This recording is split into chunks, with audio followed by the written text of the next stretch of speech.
August 26, 1993. San Francisco. A man stands on the Golden Gate Bridge staring at the waves below. His name is Roy Raymond, a Stanford graduate, a husband, a father, and the founder of Victoria's Secret. He's 46 years old, bankrupt, divorced, alone. 16 years earlier, he had an idea that would completely change the way the world saw lingerie. An idea born not from passion, but from embarrassment.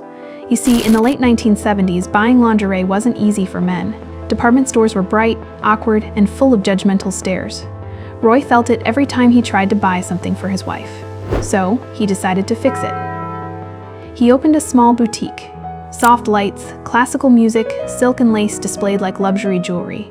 And he gave it a name, Victoria's Secret. Victoria wasn't real, of course. She was an invention, a symbol of class and British elegance. But she made customers feel comfortable, confident, even a little daring. Within 5 years, Roy had 5 stores across California. Sales were strong. He believed he had built something that would last forever. But Roy wanted more. He wanted to go national. And that's when a billionaire from Ohio entered the story, Les Wexner. Wexner saw what Roy didn't. Roy saw a small business. Wexner saw an empire. He offered Roy $1 million for the entire company, and Roy took it. At first, it seemed like a victory, but that sale, that moment, would change everything. Under Wexner, Victoria's Secret became a global fantasy. The catalogs turned romantic. The stores spread across America. Soon came the supermodels, the glittering wings, the runway lights.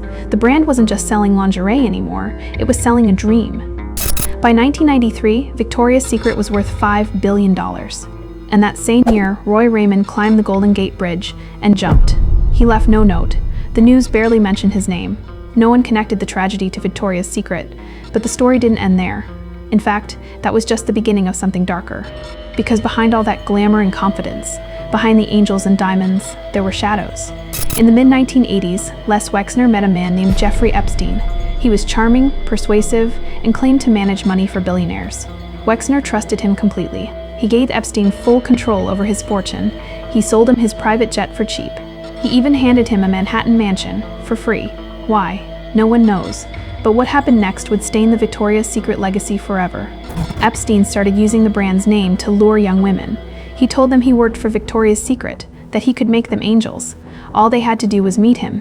One model, Alicia Arden, got a call for a Victoria's Secret audition. She showed up to a hotel room. Jeffrey Epstein opened the door. She later went to the police. Nothing happened. The pattern repeated. New York, Florida, the Caribbean. Young girls. Broken dreams. All connected by a brand that symbolized empowerment. Inside the company, people knew something wasn't right. Executives heard rumors. Models whispered warnings. But Wexner stayed silent. He finally cut ties with Epstein in 2007, not because of what Epstein did to those women, but because of missing money. The women were never the problem. The money was. And Epstein wasn't the only one shielded by the empire. Another name, Ed Razek, the marketing chief who built the Victoria's Secret fashion show. He was accused by models of inappropriate comments and unwanted touching.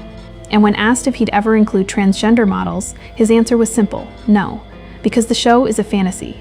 The backlash was massive, and for the first time, the illusion began to break. By 2019, the iconic fashion show was canceled. A year later, an investigation revealed decades of abuse, silence, and a culture of control, protected from the top. Les Wexner stepped down as CEO in 2020, claiming he knew nothing about Epstein's behavior. But by then, the damage was done. The empire was built on silence, and silence always cracks. Today, Victoria's Secret is trying to rebuild itself. New slogans, new campaigns, body positivity, diversity, inclusion. But the truth is, no rebrand can erase the past. Roy Raymond created something beautiful, and it destroyed him. Les Wexner turned it into an empire, and it protected predators. Jeffrey Epstein used it to prey on young girls. And the angels, they were never free. They were part of a fantasy built by men who sold empowerment but delivered exploitation. Because Victoria's Secret was never about Victoria, she never existed. It was always about power, about illusion, about control. Roy dreamed of elegance and love. But what he built became something else, something darker. He died in silence. Epstein died in prison. Wexner still lives in his mansion in Ohio, and the brand that started with silk and lace now carries a shadow that will never quite fade. Because sometimes, the most dangerous secrets aren't hidden in the dark. They're sold to us. in pink boxes, tied with ribbons, and marketed as empowerment. That's the real secret.